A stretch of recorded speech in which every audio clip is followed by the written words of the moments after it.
نبی اکرم صلی اللہ علیہ وسلم نے ارشاد فرمایا کہ ایک آدمی کے 3 بھائی تھے، ایک بڑا بھائی تھا، ایک درمیانہ بھائی تھا اور ایک چھوٹا بھائی تھا۔ لیکن جب اس شخص کا انتقال ہونے لگا تو اس نے اپنے بڑے بھائی کو بلایا اور کہا کہ آپ میرے بھائی ہیں اور میری موت کا وقت آ گیا ہے، میں یہ چاہتا ہوں کہ آپ میرے ساتھ رہیں، میری قبر میں بھی آپ تشریف لائیں اور مجھ سے کبھی جدا نہ ہوں۔ وہ بڑا بھائی کہنے لگا، میں تو یہ کام نہیں کر سکتا، ہاں اتنا کر سکتا ہوں، جب تک تیری جان میں جان ہے تیرے پاس بیٹا رہوں گا،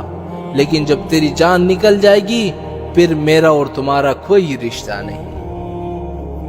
وہ مرنے والا مایوس ہو گیا۔ دوسرے بھائی کو بلایا اور کہا کہ دیکھو آپ بھی میرے بھائی ہیں، آپ کا اور ہمارا دوستانہ تعلق رہا ہے، ہم میں پیار رہی ہے اور ایک دوسرے کے ساتھ مل کر زندگی بسر کی ہے، اب میری موت کا وقت آ گیا ہے، بہتر یہ ہے کہ آپ میرے ساتھ قبر میں آ جائیں تاکہ وہاں بھی ہم ساتھ ساتھ رہیں جس طرح ہم دنیا میں ساتھ ساتھ رہیں۔ وہ کہے گا ایسا تو نہیں ہو سکتا کہ میں تیرے ساتھ آ جاؤں، ہاں اتنا کر سکتا ہوں کہ جب تک تیری جان میں جان ہے تیرے پاس رہوں گا، جان نکل جانے کے بعد تجھے نہلاؤں گا، دلاؤں گا اور پھر اس کے بعد تجھ کو اٹھا کے لے کے جاؤں گا، قبر میں تجھ کو پہنچا کر میں واپس آ جاؤں گا۔ وہ مایوس ہو کر جو تیسرا بھائی تھا سب سے چھوٹا اس کے پاس گیا اور اس کو بلایا اور کہا کہ دیکھو میں نے تجھے مارا بھی ہے، پیٹا بھی ہے، تجھ پر جھوٹا ہونے کی وجہ سے ظلم بھی کیا ہے،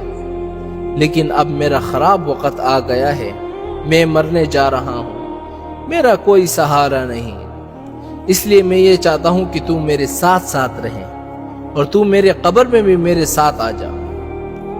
تو تیسرا بھائی کہنے لگا کہ ہاں جب تک کہ تیری روح موجود ہے، دم میں دم موجود ہے، تب تک میں تیرے ساتھ رہوں، تب تک میں تیرے ساتھ ہوں، اور جب تو مر جائے گا تجھے نہلانے دلانے میں سب میں شریک ہوں گا، اور جب تو قبر میں دفن کیا جائے گا وہاں بھی میں تیرے ساتھ جاؤں گا۔ نبی کریم صلی اللہ علیہ وسلم نے یہ سنا کر صحابہ سے پوچھا کیا تم کو بات سمجھ میں آئی؟ یہ 3 بھائی کون تھے؟ صحابہ نے کہا واللہ عالم، اللہ اور اللہ کے رسول بہتر جانتے ہیں یا رسول اللہ۔ آپ نے فرمایا کہ آدمی کا جو پہلا بھائی تھا اس سے مال اور دولت مراد ہے، جب آدمی سے کہے گا کہ میرے ساتھ قبر میں چل تو مال اور دولت کہے گا کہ نہیں نہیں نہیں، میں تیرے ساتھ نہیں آ سکتی، جب تک تیری جان میں جان ہے میں تیرے ساتھ ہوں،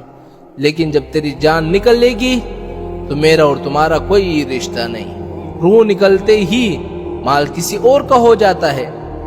دوسرے لوگ ہڑپ کرنے کے لیے تیار بیٹھے رہتے ہیں، بلکہ ایسے واقعات تو آج کل بہت سارے پیش آ رہے ہیں میرے بھائیوں،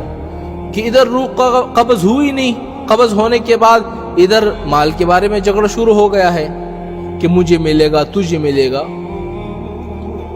اور میرے نبی نے فرمایا کہ دوسرے بھائی سے مراد دراصل رشتہ دار ہے، دوست احباب ہے، یہ آدمی کے ساتھ اس وقت تک رہتے ہیں جب تک قبر میں اس کو دفن کیا جاتا ہے، لیکن قبر میں دفن ہوتے ہی سب واپس آ جاتے ہیں۔ اور فرمایا جو اس کا تیسرا بھائی تھا سب سے چھوٹا بھائی، اس سے مراد اس کے اچھے اور برے اعمال ہیں کہ جو اس کے ساتھ قبر میں بھی جائیں گے، قبر میں ساتھ رہیں گے۔